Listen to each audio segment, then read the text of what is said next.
It started with a headline, one that stung more than it informed.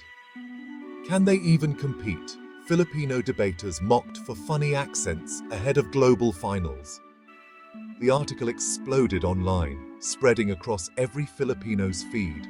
The comments were brutal, broken English, sing-songy, not to be taken seriously. The team had mastered English, won national titles, and earned their place on the world stage. But suddenly, their ideas didn't matter. Only their accents did. The pressure was immense. They weren't just debating for a trophy anymore. They were fighting for respect. This was no longer just a debate. It was a battle for dignity. The fight had just begun. The pre-debate hall was colder than the London air outside. Team Philippines sat isolated, surrounded by dismissive glances and whispered judgments.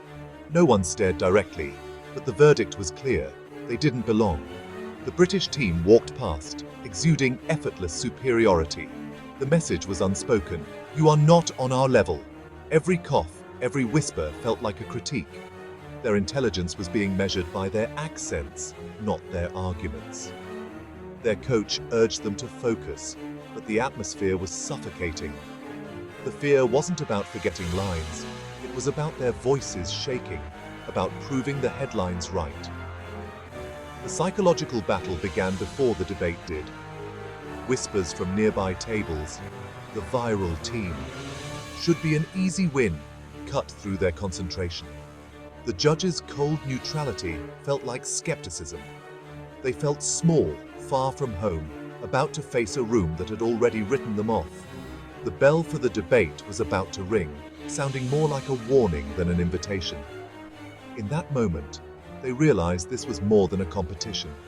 It was a test of resilience. They had to prove they belonged, not just to the judges, but to themselves. The silence was heavy, but it was also a challenge. And they were ready to answer it. Meet Gian, the lead researcher from Batangas. His English precise, his accent shaped by the sea he's fighting to save. Maya, the storyteller from Tacloban, survived Typhoon Haiyan. Her voice carries the rhythm of memory and loss.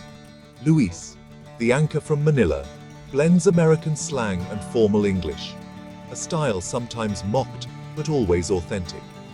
Each brought a unique strength, Gian's logic, Maya's emotion, Luis's fire. But each carried a fear that their accent would overshadow their message. Gian worried he'd sound uneducated. Maya feared her passion would be dismissed as annoying. Luis thought his casual style would be seen as unprofessional. Together, they were more than their insecurities. They were a team forged by adversity. Their greatest strengths, their voices and experiences were being framed as weaknesses, but they knew to win, they had to turn that narrative around. Not just for themselves, but for everyone who'd ever been told their voice wasn't good enough. The world would hear them, not in spite of their accents, but because of them. And that would be their power. The night before the debate, doubt and anger filled their hotel room. Gian stared at data, Maya scrolled through hate, Luis paced, muttering rebuttals. Their coach, Ms. Reyes, shut her laptop. You'll win by being you. They think your accents are your weakness. Tonight, make them your weapon. That was the turning point. No longer just individuals, they became a united front, ready to be heard. Tomorrow, they would speak for everyone who'd ever been silenced. The debate hall was intimidating. Old wood, stern portraits, a room built to make outsiders feel small. The audience, mostly British and European, watched with polite skepticism. The rules were strict, the format favoring a detached, rapid-fire style. The British champions were greeted with thunderous applause, Team Philippines with hesitant claps.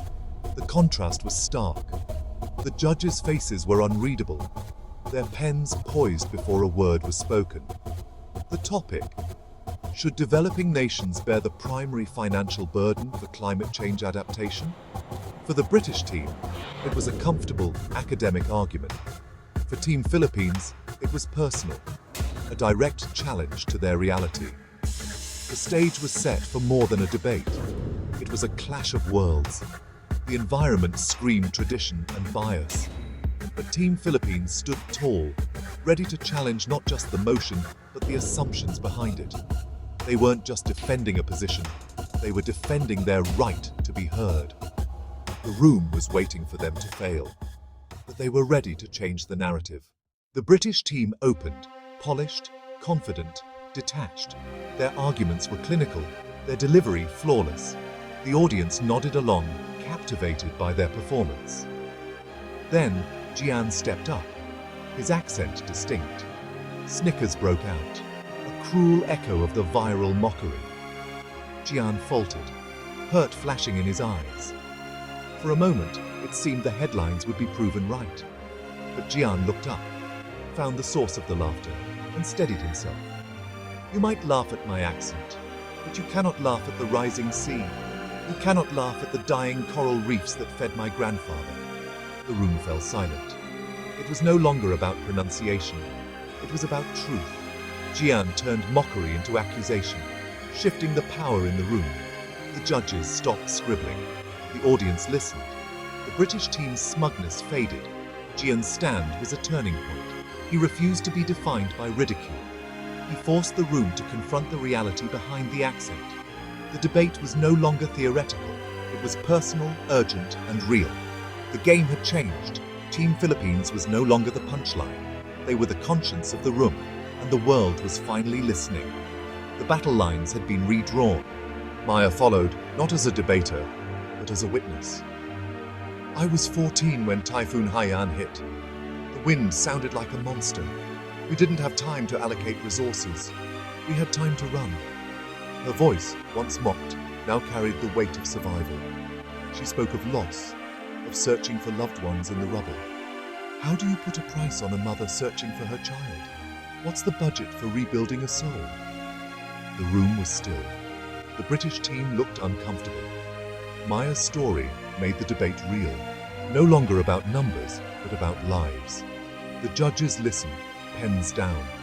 Then Luis took the stage, eyes blazing. Your argument isn't just flawed, it's a violent injustice.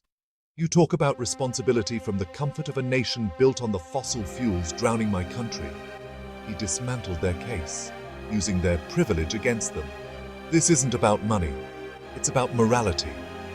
His words struck at the heart of the debate. Team Philippines reframed the argument. They made the room feel the human cost. The British team's logic now seemed hollow. The debate was no longer about theory. It was about truth, and Team Philippines owned it. The room transformed. Skepticism replaced by rapt attention. The audience leaned in, the smirks gone, the silence heavy with realization. Team Philippines' message was undeniable. The judges' faces softened, their notes now capturing substance, not just style. The rival team was rattled. Their final rebuttal fell flat. Economic models sounded empty against stories of survival. The audience's applause for the British team was muted. Team Philippines had reframed the debate. They forced the privilege to confront uncomfortable truths. The laughter that greeted Jian was now a distant, shameful memory. The room had been humbled. Team Philippines had done more than win points. They'd changed minds. The debate was no longer about accents. It was about courage, truth, and the power of authenticity. And the world would not forget it. Team Philippines had won. The applause was thunderous, a roar of respect. The team embraced, tears streaming. Their victory was more than a trophy, it was a statement. They proved your voice is not a weakness, it's your power. The message echoed far beyond London.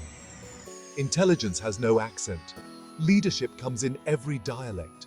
Team Philippines didn't just win a debate, they won a battle for respect.